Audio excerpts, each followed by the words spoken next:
to join together is so when you perceive something, right? When you're perceiving something, what are you actually doing? You are actually joining your perception with the object, right? So that subject object attachment, that is what is bishak mean. Now, and then once you make that perception, that 100 perceptions, 100 attachments, 100 joinings, 100 joiners, 100 fixers, that, and that's where that whole thing of it's conferences and whatever, that's where that comes from. Okay, now also about this whole thing about conferences or joinings or groups and large groups, and some people think that, oh, it's because it's the 11th house, which means it's Aquarius, and Aquarius is like large organizations and community and groups, all that. No. Oh, and also the whole secret societies thing. Okay. Where do I even begin with that? And this is sort of where I began to sort of write about it on paper. But so back in those days, and I'm talking way back, and I think some of these things continued, like with Plato and that sort of thing, where there were these mystery schools, right, where if you wanted to let somebody else know that you are from that same group, or you understood, or you were part of that same club, so to speak, you would cut an apple in half, and you would cut an apple in half, and not lengthwise half, but the other half, and you would keep it on the table, and then you knew that, or you'd keep it on the table, and then a person who saw that 5-pointed star would understand that you understood. And what is that 5-pointed star?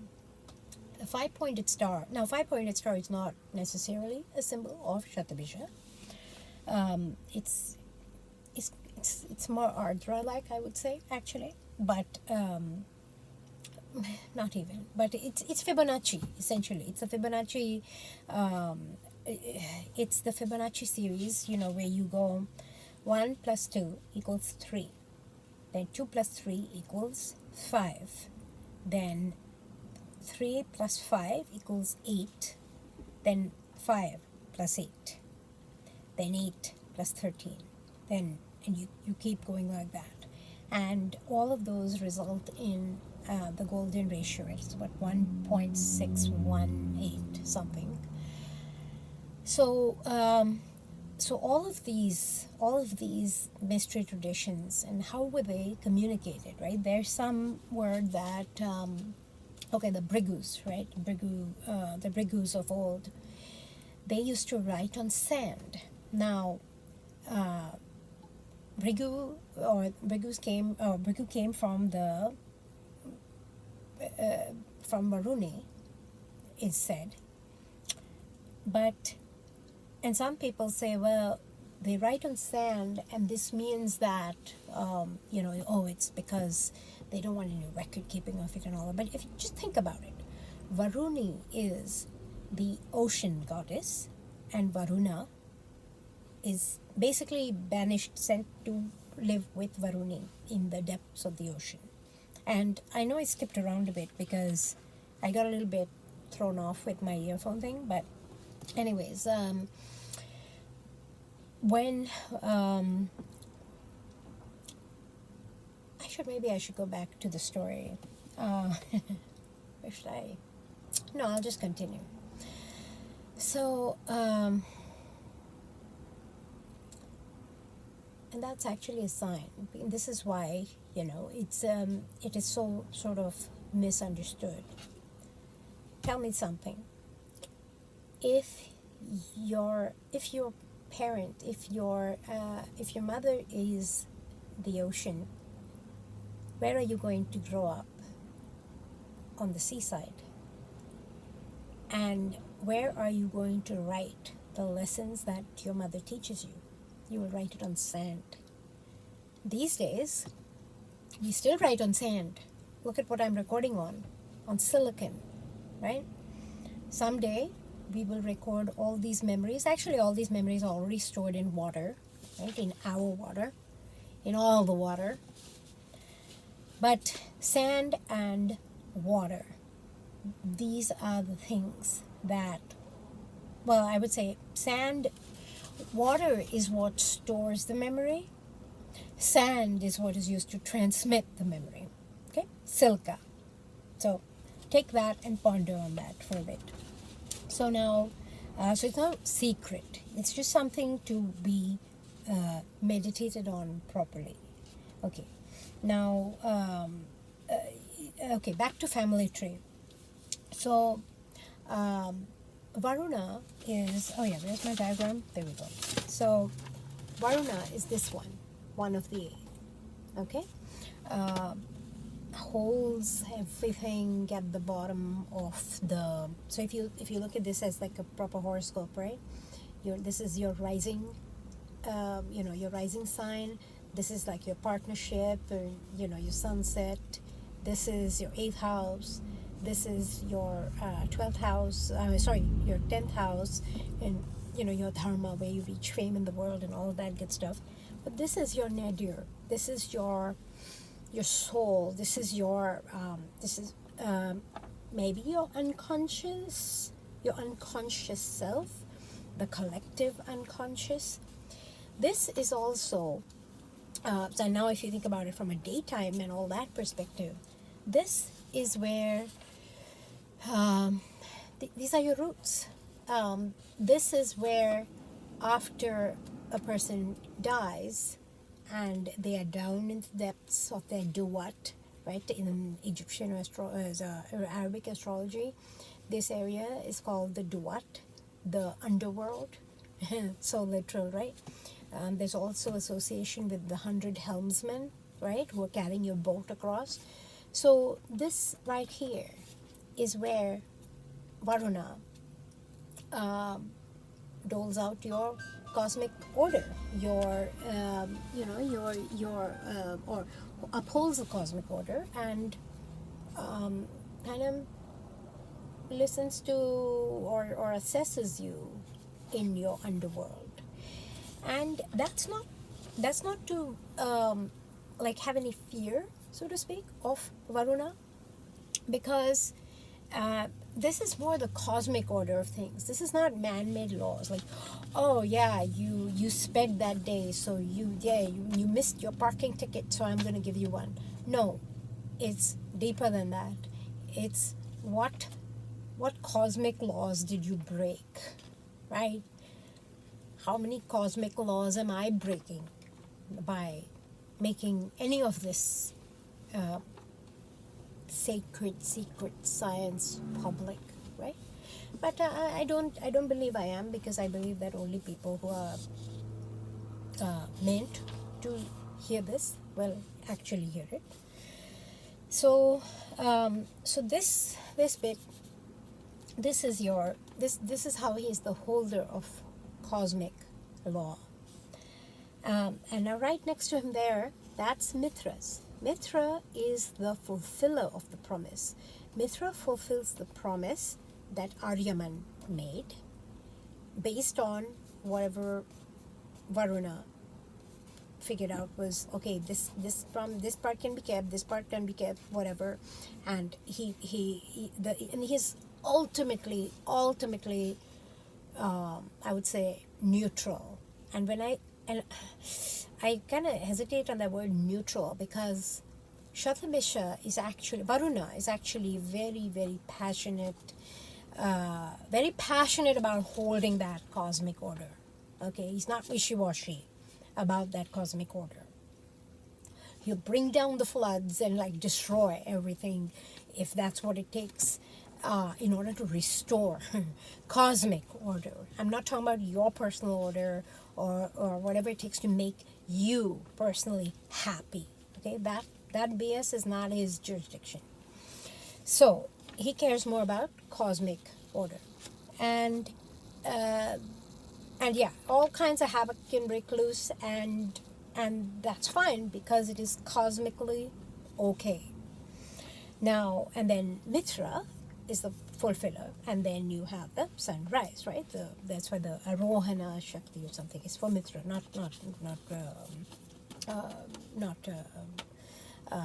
Varuna. Varuna's one is, I believe, like connections or stability or something. I have in this massive bit that I printed out and wrote and everything. I have it written here somewhere. The Sambhavana or something. Anyways, I won't butcher it up by saying it. I will just because I am kind of running out of time too. In any case, so he's the one who makes these connections, who joins, who likes to connect the dots, so to speak, and connect the dots in the interest of the cosmic order. Okay, his Varuna's what you call it? Not weapon, but his tool is like Wonder Woman's weapon, which is the lasso. And what does the lasso do? The lasso arrests and stops. It doesn't kill you, doesn't harm you, doesn't hurt you, just stops you in your tracks from whatever crap you're about to do. So I don't know, I really like this nakshatra actually. And in that sense, Varuna is quite similar in a way to Bagalamukhi, who is the one with the crane, right? She sits on a crane and she's holding this guy's tongue, the demon, she's holding the demon's tongue, and she's either going to like smack him with a club or like cut off his tongue or something. She's going to like make him just stop. But that it's slightly different in that sense, but it's similar in the sense of being able to stop something, to arrest it, not to kill it or destroy it. Okay.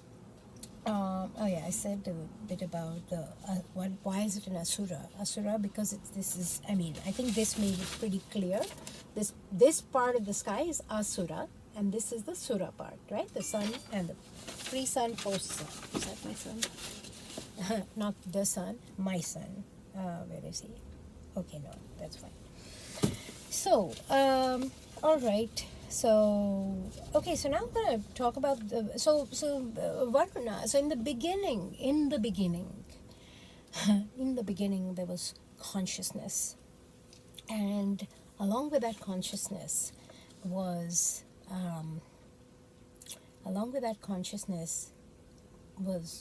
perception, because when you are conscious, what do you know?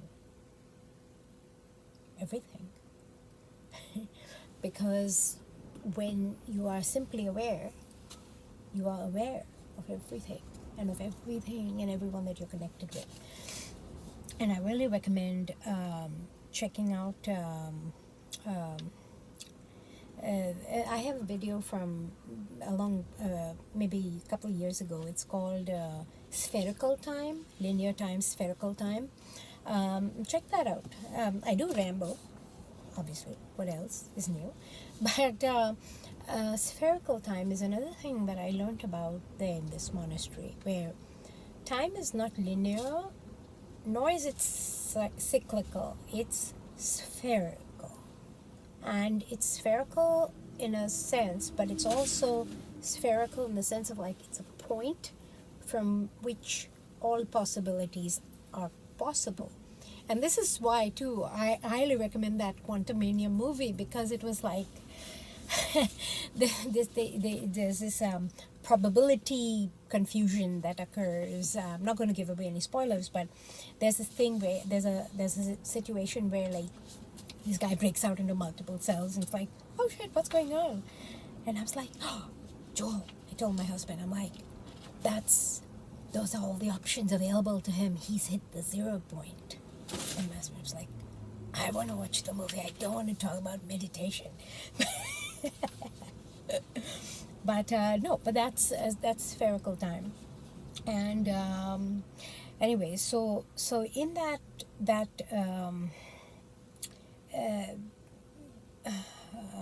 that bit about now, because I'm trying to go back to my book and it's like, yeah, forget it. Anyway, so this Varuna, this Shattabhisha nakshatra, and people who have a very strong influence of this nakshatra in their life, in their being, in themselves, right? They have the ability to see all these abstract, very abstract things. A lot of them are very often of the polymath types. And what is a polymath? Unfortunately, there aren't too many polymaths around these days. Well, there might be, but they're not rich or famous like in the old days. I think like Benjamin Franklin was a polymath, that's for sure. It was the other guy, I think Leonardo da Vinci also might have been, Galileo, all these people, right? Because what they would do is they're not studying and becoming a specialist in like only one thing, right? They study many different things and go deep in all of these things, because it's this vast deep ocean of knowledge and information and wisdom. But you only get wisdom once you delve into all of these things fully and thoroughly. And so this ability to take all these abstract ideas and then make them concrete, because you are very passionate and you're dispassionate. You're passionate yet you're dispassionate. You're dispassionate in your sense of seeking sort of these connections, because sometimes the connections may lead to dark places. If you discover one chemical in one sort of science, and then you discover something else in a completely different science, and then you connect them, and you can see that will make an explosive. So, but you are dispassionately joining all these things, right? And there's a lot of people with under the influence of this under the influence, because that's another like bad reputation that this nakshatra has, of like of addiction and all sorts of things. But if you think about it this way, suppose you are this sort of person who is so passionate about so many different things, and you're making these connections, right? First you have to make these connections in your own mind before you can transmit them outward. That can be a very lonely life, in the sense of nobody else really gets you because nobody else gives a shit, and you do. And if you go down the other side of like, nobody gets me, this is all BS, then you might be subject to addictions, or to that wanting to escape or get away, etc. But that inherently, I wouldn't say that it's Shattabhisha that's doing this. Or, I mean, sure, 100 joiners, 100 interests, 100 couplings. Okay. So I'm going to tell you two stories here from this. Polymath, many joinings, many interests. Oh yeah, I'm very curious. There's a man by the name of Frank Gistra. I would say he's the modern day. Actually, it's funny, but on a finance podcast, I actually heard him being referred to as the modern day Renaissance man, and I was like, oh my god, because he does have quite a bit of Shattabhisha. Is the founder of Deep Green. Then they changed their name. Deep Green is a deep sea mining enterprise. The name has changed now, so if you look up Deep Green, you may not find it. If you look up Deep Green 2019, 2020, you may find it. Anyways, so okay, so the stories behind this. So there was so once upon a time, when Varuna, when all-seeing consciousness was God for all intents and purposes, because it was like the eternal, unseeing, unsleeping blockchain ledger, recording everything and neutrally administering justice. In those days, and he was under the beams, so he was Asura. There was another Asura called Vritrasur. Now, Vritrasur is also an enveloper, because this one, so Shattabhisha, Varuna is all, Varuna, what is Var? Var, oh, wait, husband, right? Your husband is called a Vara. Vara is the husband, or the husband type, right? So the that also, Var also means, the man, right? He's the man. Okay, so this other guy named Vritrasur, where his name also means like he's to envelope, but more like to grab, to seize, Caesar. So this guy, he becomes infatuated, Vritrasur that is, he becomes infatuated with the water goddess Apis. And he, tries to get a hold of her and sucks up all of her into the clouds, right? And the clouds were also like where all the snakes used to live, in the up high in the clouds, because this was like the magical realm beyond the sun, right? That's the important part, beyond the sun. And Varuna was like, I've seen how the story goes. It ain't gonna last. He's gonna give it up. No biggie. I'm obviously, that's probably not how he said it, but who knows. And he said it's not good. Vritrasur is gonna let it go. It's no big deal. But then Prajanya, one of the other brothers, was like, no, dude, you gotta do something. This Prajanya is the rain god. He's a rainmaker. I gotta make things rain. And Prajanya has like this big ass ego. Okay, that's Cheshta. That's Indra. Okay, he was not Indra then. And so then he did all kinds of politics. That's a different story, because essentially first he tried to beat Vritrasur by himself, didn't work out. Then he went and he spoke to this guy, somewhere here, cosmic architect, to try to build him something. Then he said, fine, go talk to Vishnu. And then Vishnu told sage Dadichi, give up your spine. Or he didn't tell him, he told Indra to tell him. And then Indra went and he managed to get the sage's spinal column, and that was his weapon, and that's the weapon he used to slay Vritrasur. And then and that's how he freed the water goddess, all the waters. And incidentally, that was 19,800 years ago, because 19,800 years ago was when the last glacial maximum happened, and when the water levels rose like suddenly. Interestingly, this is also when the spring equinox, so 0 degrees Aries, so to speak. So spring equinox used to occur in like Mula or Purvashada. I mean, just let that sink in for a bit, okay? Because we went from that time to when the spring equinox used to happen in Magha, which is like Leo-ish, to when Krishna was born and all that, and that was around when the spring equinox was in Kritika. And now they say it's in Ashwini, but actually it's more like Uttar Bhadrapada tending to Purva Bhadrapada. So time is changing. The precession of the equinox is a real thing. It's 1 degree every 1 degree every 72 years.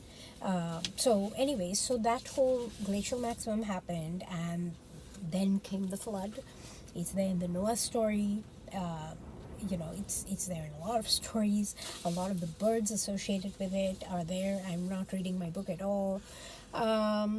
Okay, and so then, but then what happened was that Prajanya, he said, you know what, I think, I rescued everybody, so I think I should be king. I want to be the main god here.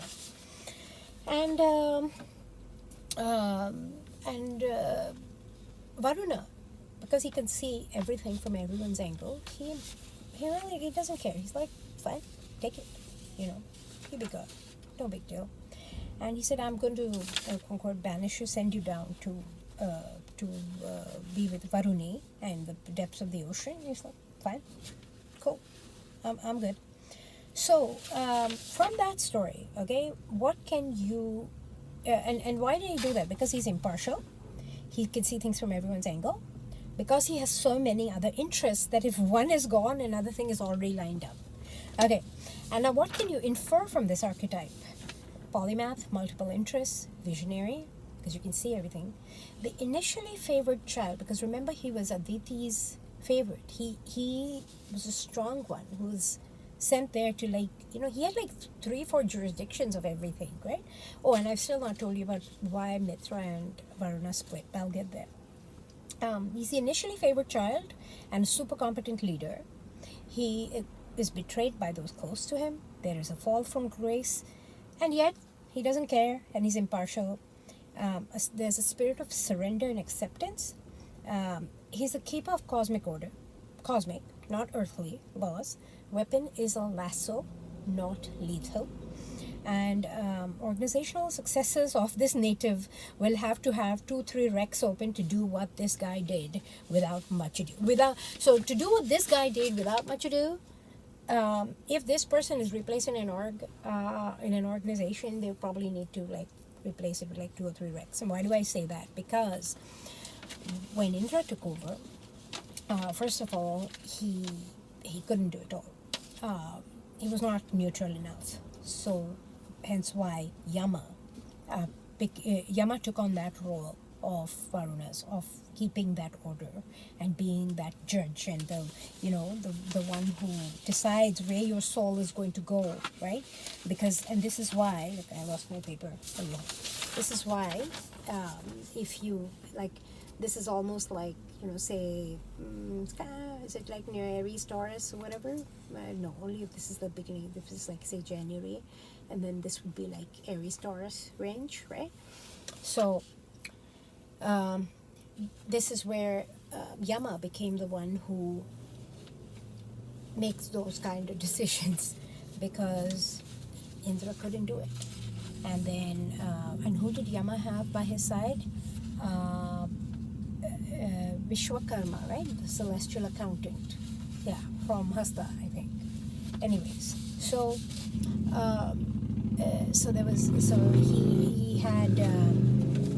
he had his job, basically Varuna's job, had to be split up, and actually it had to be split up among more people than just oh shit, what?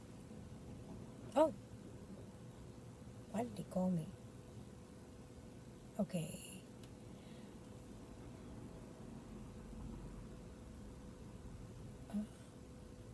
Okay, meet you there.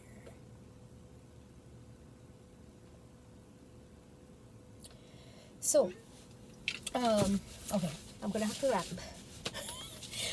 I may have to re-record this, who knows? Or maybe I'll just post it the way it is, and then, yeah, actually, maybe I'll just post both these as part 1, part 2, just the way it is, and that way, this sort of still remains in the spirit of the mystery traditions and mystery school of, whoever wants to hear, whoever's meant to hear will hear, that kind of thing, because that was only one part of the story, and then there is more parts about the story, about the Mitra Varuna split, and what all that story can tell you. Anyways, thank you for listening, and I'll talk to you later. Take care. Bye.